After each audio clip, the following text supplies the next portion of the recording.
Welcome to our online class, my dear students. I hope all of you are safe and sound at home. I am also well by the grace of Almighty Allah. Dear students, you know that we are passing a crucial time due to COVID-19, which has spread all over the world as a pandemic form.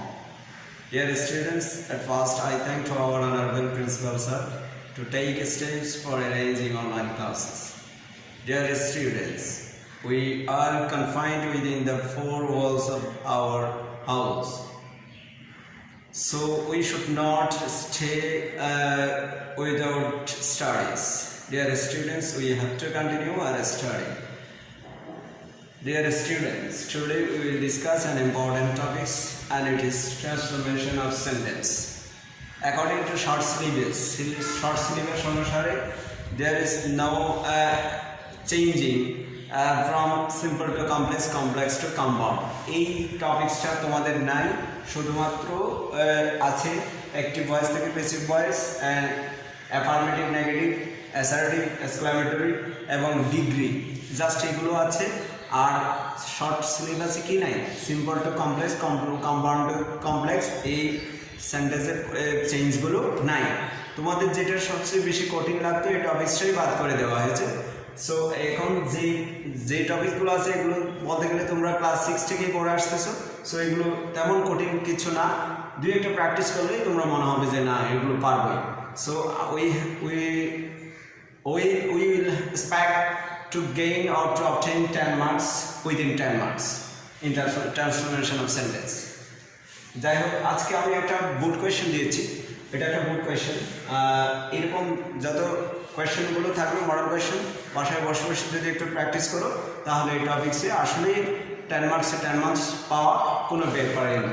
যাই হোক, এই আজকে যে টেক্সটটা দিয়েছি সেটা একটু আমরা একবার পরে দেখি। My number one sentence দেওয়া আছে, my friend invited me to visit Cox's. I am in such an interrogative. Number two, I was very glad. Any means negative. Number three, I accepted the invitation. Past means passive. Number four, I was very excited to see the sea breeze. Exclamatory. Number five, it is called the pleasure seekers paradise.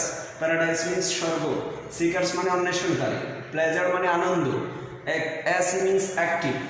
Number six, it is the largest sea breeze in the world. Pos means positive. Number seven, if I could visit the sea beach, exclamatory দেওয়া আছে, আমাদের করতে হবে S ready. যাই হোক, প্রথম সেন্টেন্সের পরিবর্তনটা আমরা দেখব। My friend invited me to visit Cox's. Interrogative কত বলা আছে, এই সেন্টেন্সটা পাস্ট ইনডিফিনিট আছে, কিভাবে বুঝলাম? ইজ ইনভাইটেড, এই ভার্বের পাস্ট ফর্মে আছে।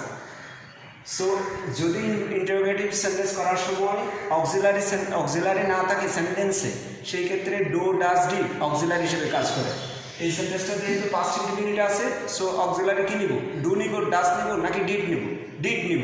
কারণ কি, পাস্ট ইনডিফিনিটকে নেগেটিভ বা ইন্টারোগেটিভ করার সময় আমরা ডিডকে অক্সিলারি হিসেবে ইউজ করি, সেই জন্য আমরা দিব ডিড।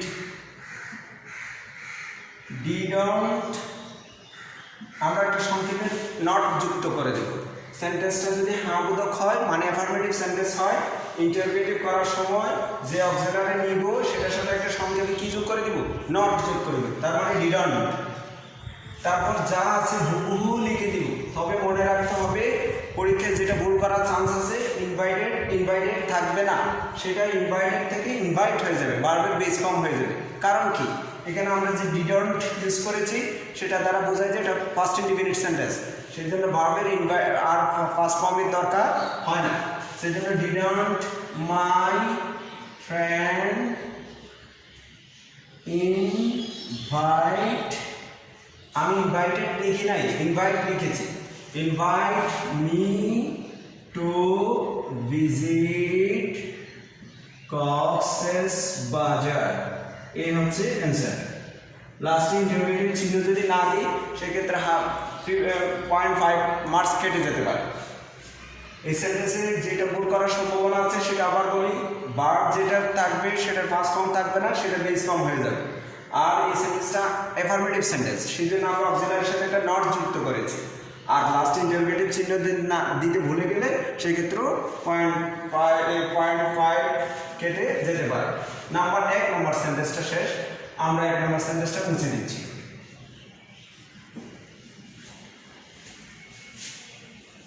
1 নম্বর সেন্টেন্সটা মুছে দিলাম। এরপর এবার আমরা 2 নম্বর সেন্টেন্সে দেখতে পাচ্ছি I was very glad. Glad মানে আনন্দিত, নেগেটিভ করতে হবে। তাহলে নেগেটিভ করতে গেলে 2 নম্বর সেন্টেন্সটার উপরে লিখি আই ওয়াজ। কোন সেন্টেন্সকে যখন নেগেটিভ করতে বলবে তখন যে অক্সিলারি থাকবে সেটার সাথে একটা সবসময় নট যুক্ত করে দেবে। I was not. তবে নেগেটিভ করার সময় ভেরি ওয়ার্ডটা লেখার দরকার নেই, প্রয়োজন নেই। So why was not. Glad এটা ভার্ব, এই অ্যাডজেক্টিভ, সেটার বিপরীত অ্যাডজেক্টিভ হচ্ছে সরো অথবা আনহ্যাপি দিতে পারো। I was not unhappy. তবে এই ভেরি থাকলে একটা অ্যাট অল দিতে পারো, এটা যে না দিলেও কোনো সমস্যা নেই। অ্যাট অল এটা দিলে তবে সুন্দর দেখায়। I was not unhappy at all. ভেরিটা দিব না, আর ভেরির পরিবর্তে নেগেটিভ করার সময় কি দিব? at all দিব। তবে না দিলেও মার্কস কাটা যাবে না। নাম্বার 2 সেন্টেন্স শেষ। নাম্বার 3 যাচ্ছে এবার। নাম্বার 3 তে দেখা যাচ্ছে I accepted the invitation। Passive করতে হবে। তোমরা জানো প্যাসিভ করার নিয়ম হচ্ছে যে প্রথমে যে অবজেক্টটা থাকে সেটাকে সাবজেক্ট করে দিতে হবে, তারপর টেন্স অনুযায়ী অক্সিলারি দিতে হয়, ভার্বের V3 ফর্ম, তারপর বাই দিয়ে এই সাবজেক্টের অবজেক্টিভ ফর্ম। এখানে দ্য ইনভিটেশন এটা হচ্ছে দ্য অবজেক্ট, সেটাকে আমরা সাবজেক্ট করে দিই দ্য ইনভিটেশন। ইনভিটেশন এই সেন্টেন্সটা পাস্ট ইনডিফিনিট আছে, সেই জন্য আমরা অক্সিলারি হিসেবে ওয়াজ দিই। অয়ারতে দিতে পারতাম, বাট ইনভিটেশন এটা হচ্ছে সিঙ্গুলার, সেই জন্য ওয়াজ দিয়েছি। এরপর ভার্বের V3 লাগবে অ্যাকসেপ্টেড। অ্যাকসেপ্টেড। এরপর বাই আই পরিবর্তন হয়ে মি। এই নাম্বার 3 সেন্টেন্স শেষ। এবার আমরা 3 নাম্বার সেন্টেন্সটা মুছে দিচ্ছি। নাম্বার 4 সেন্টেন্সে যাব। I was very excited to C the series. Exclamatory. Dear students, মনে রাখতে হবে অ্যাসার্টিভ সেন্টেন্সের মাঝখানে যদি এ অথবা এন থাকে তাহলে আমরা হোয়াট দিয়ে এক্সক্লামেটরি শুরু করব। যদি এ অথবা এন না থাকে তাহলে সবসময় আমরা হাউ দিয়ে শুরু করব। এখানে যেহেতু এ অথবা এন নেই সেই হিসেবে আমরা কি দেব? হাউ। Number 4 how. এরপর অ্যাডজেক্টিভ যেটা থাকে সেটা মনে রাখবে ভেরি অথবা গ্র্যাডের পরের ঠিক পরের ওয়ার্ডটা অ্যাডজেক্টিভ। সো এখানে এক্সাইটেড আছে, excited exit. How excited. How excited. এরপর এরকম প্রিপোজিশন দিয়ে যদি কোনো কিছু লিখে থাকে এই প্রিপোজিশন থেকে শেষ পর্যন্ত শেষেই থাকে, এগুলো এদিকে আসবে না। তার মানে এবার হাউ এক্সাইটেড, এখানে সাবজেক্ট আছে, সাবজেক্ট দিব আই, এরপর ভার্ব দিব ওয়াজ। এরপর এক্সক্লামেটরি সেন্টেন্সের চিহ্নটা আমরা এখানে বসাবো না, সেন্টেন্সের শেষেই বসাবো। এবার টু থেকে শুরু করে বাকি অংশ যা আছে যোগ করে দেব। সি দা সি বিচ। এই হচ্ছে exclamatory sentence. Number 4 is finished. এরপর দেন আমরা 5 নম্বর সেন্টেন্সে যাচ্ছি। 5 নম্বর সেন্টেন্সে দেওয়া আছে it is called the pleasure seekers paradise. Active. যদি সেন্টেন্সের শুরুতে এরকম ইট ইজ কল্ড থাকে অথবা ইট ইজ সেড থাকে সেই ক্ষেত্রে সব সময় আমরা দেব পিপল কল অথবা পিপল সেড। এভাবে। Number 5 people call. People call. এরপর এখানে ইট হচ্ছে সাবজেক্ট, সেটা এদিকে এসে অবজেক্ট হয়ে যাবে। এরপর বাকি অংশ যোগ করে দিই দ্য প্লেজার সিকার্স প্যারাডাইস। এটা হচ্ছে active. Number 5 is finished. Then আমরা নাম্বার 6 এ যাচ্ছি।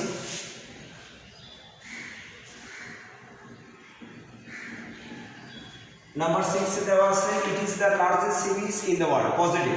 পজিটিভ এই সেন্টেন্সটা সুপারলেটিভ আছে। কিভাবে বলছি? এই যে দা আছে, লার্জ পার্টের এই সুপারলেটিভ ফর্ম আছে।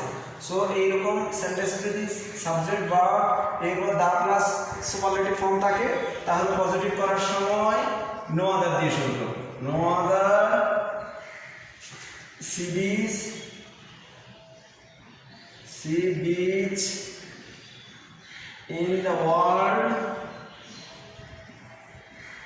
in the world is, এরপর ভাব যেটা থাকে সেটা, এরপর as large as it, এই হচ্ছে পজিটিভ ডিগ্রি।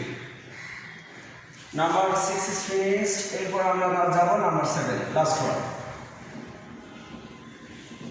ওয়ান দেওয়া আছে if I could visit the series exclamatory আছে অ্যাসার্টিভ করতে হবে। যদি এরকম ইফ দিয়ে শুরু হয় দুভাবে অ্যাসার্টিভ করা যাবে।